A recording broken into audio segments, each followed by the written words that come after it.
Welcome back. All right, we've been waiting for this. It's time now to enjoy how to put together a very sweet treat. If you like cake and candy, duh, you're going to love this creation. Take a look. Today, our friend Mary Rappaport shares an excellent recipe for a Butterfinger tort. Hi, Mary. Hey, it's nice to be with you. This is our first time doing this together. Yes. This is Listen, I'm always in the background loving your recipes. So I'm so excited to be with you today. You've got a classic ingredient, a Butterfinger, that you're going to be turning into a fabulous recipe, an excellent recipe, if you will. So we are excited to dive in and figure out how we might be able to use some of that Halloween candy even before Halloween to make the best of treats. That's exactly right. You know, a lot of folks are doing Halloween at home. They're not having their kids go trick-or-treating. So this is a fun thing. This is really a kid-friendly recipe, but there are a lot of witches to it, okay? There are a lot of witches. The first witch is, it's called a Butterfinger Tort, but it's the basic part of it is it's an angel food cake. So the first witch is which to make. Make an angel food cake from scratch, which is the penultimate perfect, wonderful thing. It's perfect. The second thing is to use a cake mix. Or the third thing you can do if you're working with little children and you just want something quick to do with them to get it. You've seen these angel food cakes in the grocery store and they work fine also. So that's your first witch. But let me talk about an angel food cake for a second. You're going to need to have 12 eggs. Sounds like a lot, but you're using the whites of the eggs. This is the perfect time to do it because egg prices are super low. So if you botch it up a little bit, and it doesn't really cost very much. So you need 12 eggs, but you're just going to use the egg whites. And what you need is very fresh eggs, cold eggs, and an egg separator. And you crack it over the egg separator like this. And what happens is the yolk stays in here. And you shake it a little bit and the white goes to the bottom. You can see that's happening right there. If it hangs together very, very like close like that, that means it's a super fresh egg. And you end up with this mixture that looks an awful lot like meringue. And at this point, you put in a mixture of, this is a little more sugar. It's not very sweet, a little more sugar and some flour. And you sift this in here like this. You can see how I'm doing it. And this is the folding action. You would fold this in together. Okay, so that's how you make an angel food cake. It's not hard. It really isn't hard. It's kind of like cooking 101. So if you're really trying to hone your cooking skills right now, this is a good recipe to try doing. Okay, the next witch is which shape to make it in. Now, the traditional angel food cake is made in an angel food cake pan. This is another thing. You never grease the pan because you want the cake to rise up really well. And so you bake it in the angel food cake pan, and when you're finished and it comes out of the oven, it'll look really kind of dry and cracked on top. You always cool it upside down. So you want to make sure it's done, otherwise you can have a cake on the counter. So make sure it's done.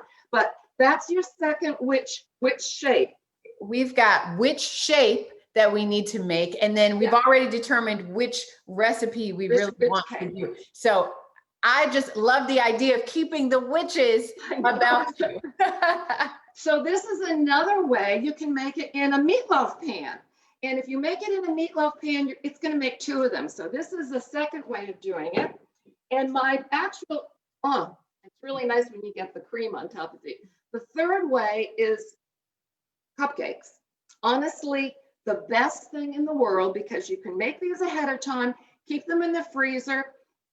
I'm going to tell you what, take them out of the freezer, let them thaw for a couple of minutes, 2 bites. It satisfies that. You know how you just sometimes just want something sweet? And there you go. Absolutely. So I always want something sweet. So I definitely appreciate the pre-preparation so you don't have to work so hard to satisfy that craving. Now, where does the Butterfinger come into this? This is right now what we do is we take the Butterfingers, and you can use the little ones or the large ones. And it really depends on your the cake that you're doing. If you're doing a great big one like this, you're going to need 3 Butterfingers. These are the little bitty ones right here. the ones that you give out for Halloween.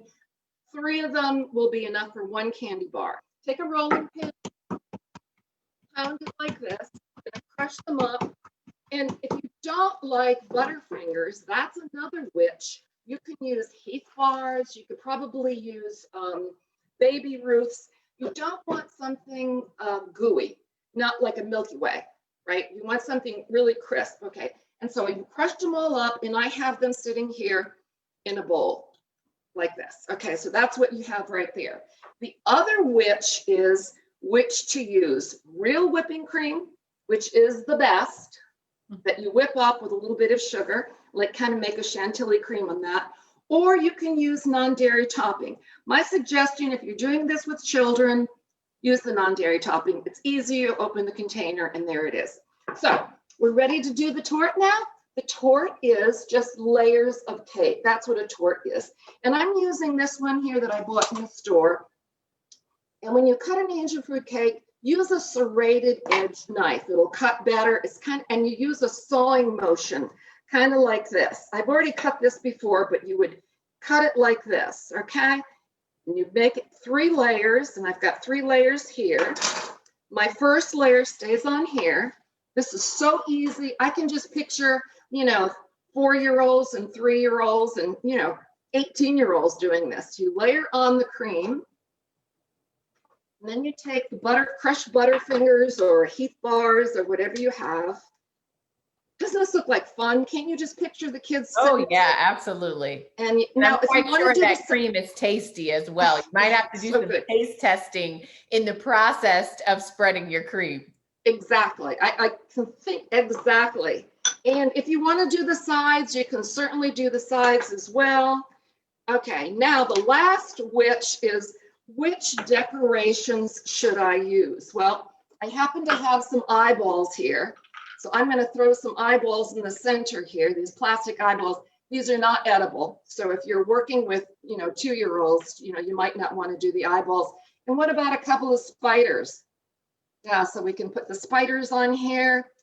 And then they have these wonderful little things like this. This is a ghost. Maybe some ghosts around here. I tell you, if you're doing this with children, they're going to want to use everything under the rainbow. And then, of course, some candy corn for garnish. This is called the Butterfinger Tort. You can get the recipe at virginiaeggcouncil.org, or you can get it on your website. Super easy. It's especially wonderful if you serve it on a Wednesday, because Wednesday is the day that we really enjoy eggs. So we call it Wednesday. That's right. And we love our Wednesdays at Virginia This Morning. Thank you so much for being with us. For those of you who'd like to learn more about the Virginia Egg Council and how to make your own Butterfinger Tort, visit our website at wtvr.com/BTM.